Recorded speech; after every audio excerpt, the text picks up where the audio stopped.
Hello මිනිසන් කොන්නිචිවා ඔයාලව සාදරයෙන් පිළිගන්න කංචන් මගේ YouTube channel එකේ දෙවෙනි වීඩියෝ එකට. ඉතින් යාළුවනේ මගේ දෙවෙනි වීඩියෝ එක චුට්ටක් විතර ගේන්න පරක් වුණා. මොකද හේතුව මම මේ දෙවෙනි වීඩියෝ එක එඩිට් කරේ ජපානට ආවට පස්සේ.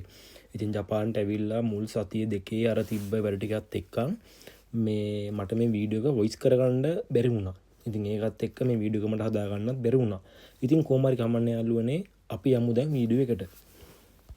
ජපානට විතරක් නෙමේ ඕනම රටකට ෆ්ලයි කරනවා කිව්වහම තියෙන මේ ප්‍රශ්න ටිකක් තියෙනවානේ. ඉතින් එව්වා දෙකක් තුනක් කිව්වහම ඉතින් පවුලේ අයව දාලා යන්න වෙනවා. බැගේජ් එක හදාගන්න ප්‍රශ්නේ. ඒ වගේම සුදු තාත්තිලා සුදු අම්මිලා ඉන්න අයට ඒ ප්‍රශ්නක් තියෙනවා. ඉතින් ඔය අතරේ මට තිබ්බ ප්‍රශ්නේ තමයි බැගේජ් එක හදාගන්න එකයි පවුලේ අයව දාලා යන එකයි තමයි තිබ්බ ලොකුම ප්‍රශ්නේ. ඉතින් මං කොහොම හරි දැන් මට ෆ්ලයිට් එක තිබ්බේ අප්‍රේල් මාසේ 8 වෙනිදා රෑ 8:00 එතකොට ඊට දවස් 5කට විතර කලින් තමයි මම බැගේජ් එක හදාගන්න පටන් ගත්තේ. දවස් 5කට කලින් මේ බැගේජ් එක හදාන්න පටන් ගත්තත් යාළුවනේ අප්‍රේල් 7 වෙනිදා රෑ වෙනකම් මේ බැගේජ් එක හදුවා. ඉතින් සැරෙන් සැරේට මේ අර වඩු කරනවා මෙව්ව වැඩි කරනවා අරකින් මේකටයි මේකෙන් මේකටයි يعني බැගේජ් දෙකෙන් මාරුවෙන් මාරුවට කිව්ව දදා මේ කොහොම හරි ඉතින් හැදුවා.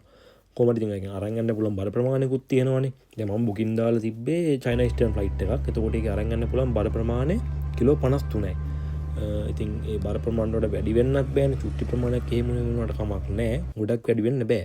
ඉතින් කොහොම හරි ওই බැගේජ් දෙක හදාගන්න ඒ වැඩ ටිකයි ඔක්කොම ටික කරගෙන අප්‍රේල් 8 වෙනිදා උදේ 10 මාට විතර අපි ඉතින් ගෙදරින් පිටත් වුණා. මාව ඉතින් මේ විදිහට එයාපෝට් දාන්න මමත් එක්ක 11 දිනක් විතර ආවා. ඉතින් මේ විදිහට අපි උදේ 10 මාට ඉඳන් ගෙදරින් පිටත් උනේ ඉතින්.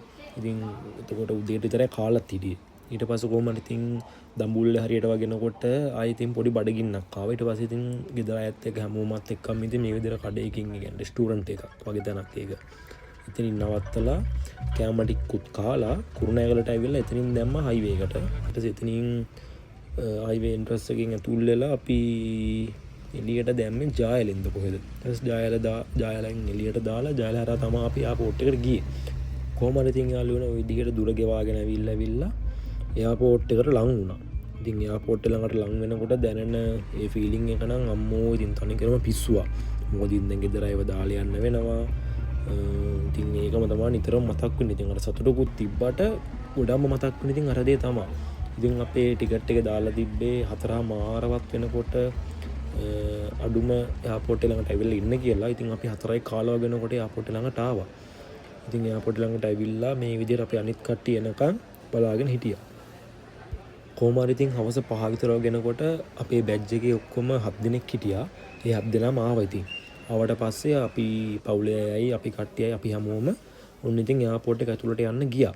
ඉතින් යාළුවනේ ඇතුළට යන්න ගියාම කිව්වත් අපිට යන්න අවුලක් නැහැ. මොකද අපිට පාස්පෝර්ට් එකේ හැබැයි ගෙදර අයට යන්න නම් රුපියල් 500ක් දීලා ටිකට් එකක් ගන්න අනිවාර්යයි. ඉතින් යාළුවනේ මේ විදිහට රුපියල් 500ක් දීලා ටිකට් එකක් ගත්තට පවුලයට එයාපෝට් එක යන්න පුළුවන් උපරිම සීමාවක් තියෙනවා. ඉතින් ඒ සීමාව තමයි අපිට ගෙදර අයව හම්බෙන අන්තිම තැන. ඉතින් එතනින් තමයි ඉතින් අර ගෙදර අයට කතා බහ කරලා වැඳලා කරලා ඒ ටික කරගන්නේ. ඉතින් ඒ ටිකත් කරගත්තට පස්සේ අපි ඇතුළට යන්න ඕනේ. ඉතින් අපි ඇතුළට යන්න කලින් ඉස්සලාම අපිව චෙක් කරනවා. අපි වයි අපේ බැගේජ් ටික ඔක්කොම චෙක් කරනවා. ඇතුළට චෙක් කළා තමයි අපි ඇතුළට දාන්නේ.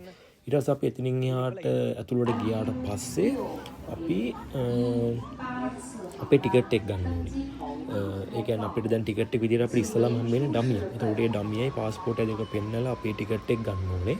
ඊට පස්සේ ඒත් එක්කම එතනදිම කරනවා මේ අපේ බැගේජ් වල බර කිරලා ඒකේ අර ස්ටිකර් එකක් කරනවානේ. ඒ වර ටිකත් එතනදිම කරනවා.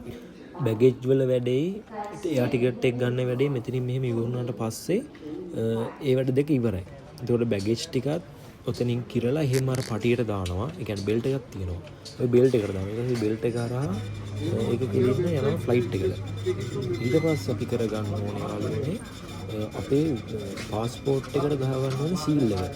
එතකොට ඒ වැඩේ කරගන්න අපි යන්න ඕනේ ඉමිග්‍රේෂන් එකට. ඒ කියන්නේ එයාපෝට් එක ඇතුළේ පොඩි ඉමිග්‍රේෂන් එකක් තියෙනවා. අපි ඒකට යන්න ඕනේ. ඊට පස්සේ අපි ඒකට ගිහිල්ලා පාස්පෝර්ට් එකට සීල් එක ගහගන්න ඕනේ. ඊට පස්සේ ඒ වැඩ ටිකත් කරගත්තට පස්සේ එයාපෝට් එක ඇතුළේ කරන්න තියෙන වැඩ ටික ඔක්කොම ඉවරයි. ඊට පස්සේ ඉතින් කරන්න තියෙන ෆ්ලයිට් එකකට එන්න කියලා අනවුන්ස් කරාට පස්සේ ෆ්ලයිට් එක තියෙන තැන හොයාගෙන ගිහිල්ලා ෆ්ලයිට් එකට නැග්ගලා ටිකට් එක තියෙනවා ෂීට් නම්බර් එක. ෂීට් නම්බර් එක හොයාගෙන අදාළ තැනින් වාඩි වෙන එක. ඉතින් කොහොම හරි මට නම් හම්බෙලා තිබ්බ වින්ඩෝ ෂීට් එක. මට එහා පැත්තෙන් හිටියේ චයිනා ගෙස්ට් කෙනෙක්. ඉතින් අපි දෙන්න පොඩි චැට් එකක් දාගෙන පුළුවන් විදියට මගේ පිටිපස්සෙන් හිටිය යාළුවෝ දෙන්න. ඉතින් ඒ දෙන්නත් එක්කන් මේ විදියට අපේ ගමන පටන් ගත්තා.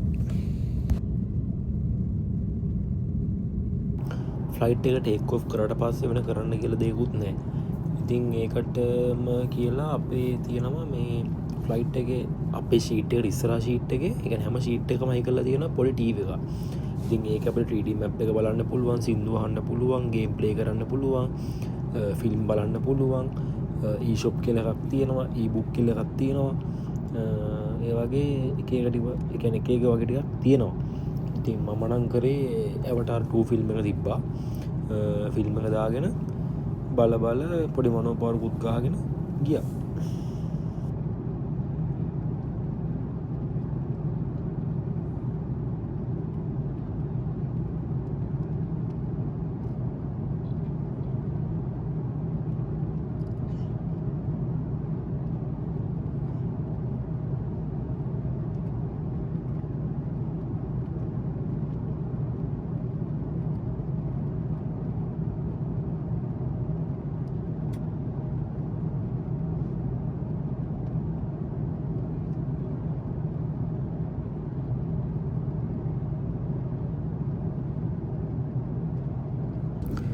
ෆිල්ම් එක බලපල ටිකක් දුර යනකොට ඔන්න ඉතින් එයා හොස්ටර්ස්ලා අපිට ඒ කියන්නේ ෆ්ලයිට් එකෙන් චූටි කෑම වෙලක් දෙනවනේ.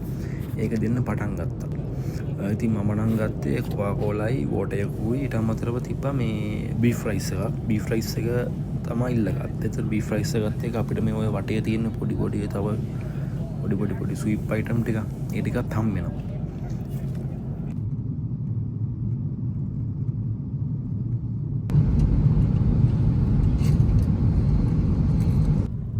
යාවේ චයිනා ඊස්ටර්න් ෆ්ලයිට් එකනේ. එතකොට චයිනා වල ට්‍රාන්සිට් එකක් අපිට තියෙනවා. එතකොට අපිට නම් ට්‍රාන්සිට් එක දීපේ පැය 3ක් විතර. එතකොට ඉස්සල්ලාම ලංකාවේ ඉඳලා චයිනා වලට ඇවිල්ලා චයිනා වලින් බැහැලා ඊට පස්සේ තමයි අපි යන්න ඕනේ මේ ජපාන් වලට. එතකොට දැන් චයිනා වලට ප්ලේන් එක කියන්නේ මේ ප්ලේන් එක දැන් ගොඩ බාන්න තමයි යන්නේ. එතන මාරම ලස්සනයි. කියන්නේ උඩින් බලනකොට මේ අකුණු හිමත් ගන්නවා. තර මාරම ලස්සනයි මේ චයිනාවල කියන පාත් කල් යනකොට ඔක්කොම ටික සිටියගේම ලස්සනට පෙවුණා. මේ ඔන්න දැන් චයිනා ෂැන්හයි එයාපෝට් එකට ෂැන්හයි එයාපෝට් එකට ඕන් දැන් ප්ලේන් එක බාන්නයි යන්නේ.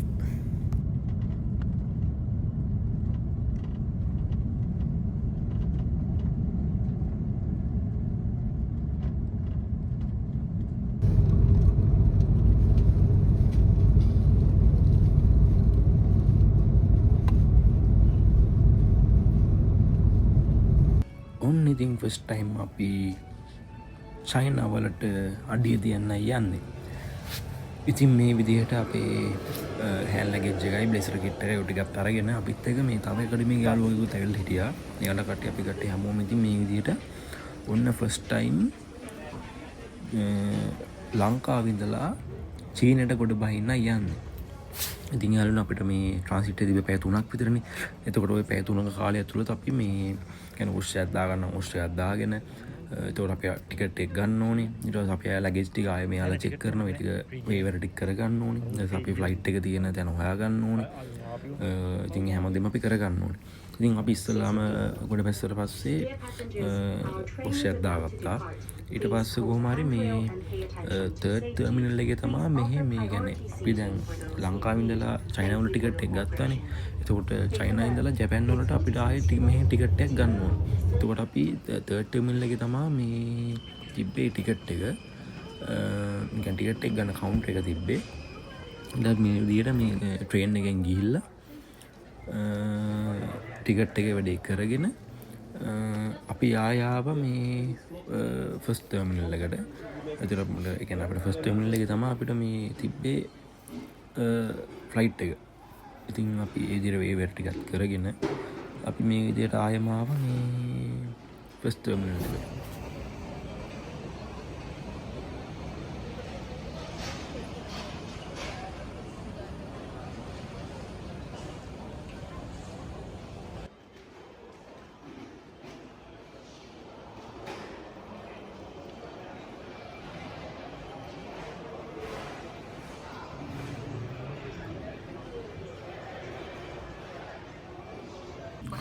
ඔන්න ඉතින් අපි කොහොම හරි ඒ ෆ්ලයිට් එකත් හොයාගෙන ෆ්ලයිට් එකට නැග්ගා. ඉතින් මේ ෆ්ලයිට් එකෙත් මගේ සීට් එක ගලා තිබ්බ වින්ඩෝ සීට් එක. ඉතින් මට මේකෙත් ලස්සනට view එක බලාගෙන යන්න පුළුවන් වුණා. ඉතින් මේ පාරත් මගේ සීට් එකට හැපැත්තේ වල්ලා හිටියේ මේ චයිනා ගෙස් කෙනෙක්.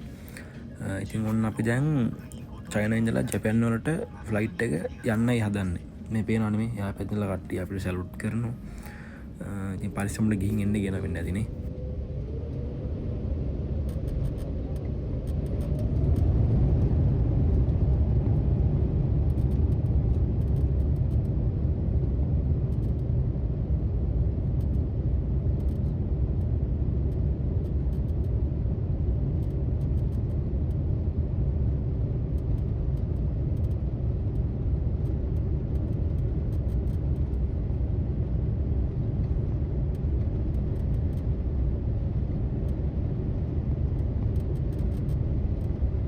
ඔන්න ඉතින් සුපුරුදු පරිදි අපිට මේ ෆ්ලයිට් එකෙත් පොඩි කෑම වේලක් හම්බ වුණා.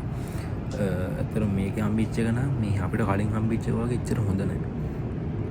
මොකද මේක පොඩ්ඩක් රස මදි වගේ. අර කයමම කියනවානේ චයිනා ෆ්ලයිට් එකේ දෙන කෑම කන්න බෑ කියලා. මේක නම් පොඩ්ඩක් රස මදි වගේ. ඒ වුණාට ඉතින් මම නම් මාරම් බඩගින්න හිටියේ. يعني දුන්න සේරම ටික කෑවා. ඉතින් මේකෙත් අර විදිහට මේ ෆ්ලයිට් එකේ අපිට ටීවී එකක් තියෙනවා ඉස්සරහා. ඒකට ෆිල්ම් එකක් බලන්න පුළුවන් අර වගේම. නැත්නම් මේ විදිහට Google Map එක බලාගෙන යන්න පුළුවන්. يعني 3D map එක බලාගෙන යන්න පුළුවන්. කැමති දෙයක් කරන්න පුළුවන් ඉතින්. මේ කියන්නේ ඔය තියෙන මේ අපිට තව තියෙන දුර ප්‍රමාණය. තව කොච්චර දුර ප්‍රමාණයක් තියෙනවද? යන ගමනාන්තේ යන පාර හැමදේම මේක පෙන්වනවා. ඉතින් ඔයාලට ඔය ඈතින් පේන්නේ මේ ෆුජි කන්ද. පේනවනේ මාරම ලස්සන view එකක් තියෙන්නේ. ඔන්න දැන් ෆ්ලයිට් එක ටිකට් එක පාත් කරනවා මේ ජපාන් වලට ගොඩ බාන්න. ඒකට වලාකුළු වනම් මනම් එහෙම කපාගෙන යන්නේ.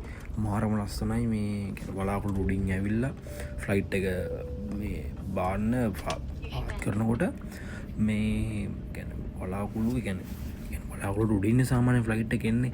එතකොට පාත් කරනකොට ඉතින් අර වලාකුළුයි වලාකුළු ටික ටික ලං වෙනවා. ඊට පස්සේ වලාකුළු දිගේ යනවා. ඊට පස්සේ වලාකුළු උඩින් පාත් වෙනවා. ඉතින් ඇත්තටම මාරම ලස්සන view එකක් තියෙන්නේ. ඉතින් මේ view එක දෙකෙන් දෙක ගන්න පුළුවන් වෙච්ච එකත් ඇත්තටම මාරම සතුටුයි. ඉතින් මේ විදිහට දැන් ෆ්ලයිට් එක ඇවිල්ලා ජපානයෙන් නතර කරා.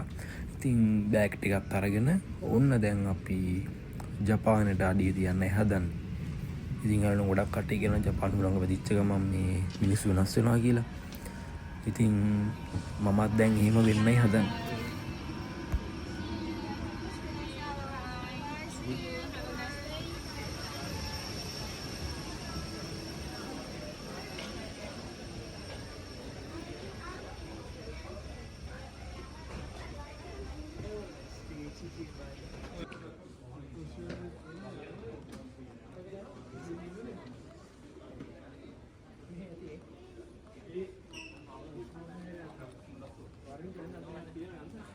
ජපාන් වලින් ගොඩ බැලුවම ඉස්සෙල්ලාම කරේ අපේ අකඩමියේ ෂර්ට් එකක් තියෙනවා. ඒ ෂර්ට් එක දාගන්න ඕනේ. ඊට පස්සේ ෂර්ට් එක දාගෙන අපි කට්ටිය මේකට එකට ෆොටෝ එක උත් ගහලා මේ විදිහට මේ අර සයිරු කාඩ් එක අපි ගන්න ඕනේ. ඒතර සයිරු කාඩ් එක ගන්න ඕන කරන ඩොකියුමන්ට් ටිකක් තියෙනවා. ඒ ටිකත් හදාගෙන අර කොලයක් ෆිල් කරන්න තියෙන. ඒ කොලෙත් ෆිල් කරගෙන දැන් මේ කට්ටිය ෆිල් කරනවා. ඒ ෆිල් කරගෙන අපි යන්න ඕනේ මේ දෙන සයිරු කාඩ් එක දෙන කවුන්ටරේට.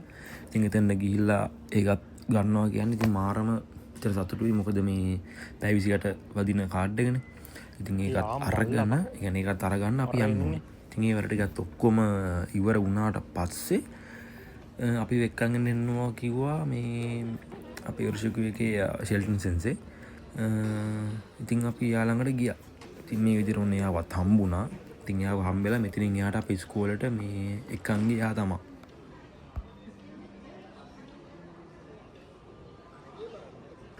ඒකන දැන් අපි නරිත එයාපෝට් එකට එනකොට මේ අපේ බෑග් ටිකත් නරිත එයාපෝට්ට ඇවිල්ලා තිබ්බේ. එතකොට අපි ටික ගිහිල්ලා බෑග් ටික ගන්න ඕනේ. බෑග් ටිකත් අරගෙන අපි දැන් මේ විදිහට යනවා. අපේ බෑග් ටික දැම්මා අපි මේ යමතු එක්කට. ඒ කියන්නේ මේ තියෙන කුරියර් සර්විස් එක. ඉතින් මේ කියන්නේ ට්‍රාන්ස්පෝර්ට් එක. එතකොට අපි ඒකට අපේ බෑග් ටික ලැගේජ් ටික දාලා මොකද අපි මේ එකට දැම්ම හේතුව තමයි අපි ගියේ ට්‍රේන් එකේ. ඒ කියන්නේ යොකෝ කියන්නේ ටෝකියෝ ඉඳලා යොකෝහාමා වලට මේ අපි ගියේ ට්‍රේන් එකේ. ඉතින් මේ අපි මේ විදිහට සල්ලි ගෙවලා අපේ ලැගේජ් දෙක කියන්නේ අපි එක්කෙනෙක් ලැගේජ් දෙක තමයි ගෙනාවේ. ඒ ටික ලැගේජ් ඒ ටික යමතු එකට දාලා අපි මේ විදිහට ට්‍රේන් එකේ ගියා. ඉතින් පේනවනේ මේ යාළුවෝ නේදී අපි හිටගෙන පොඩ්ඩක් ඉතින් මේ ට්‍රේන් කියන්නේ හරීම පොඩ්ඩක් කලබලයි ඉතින්.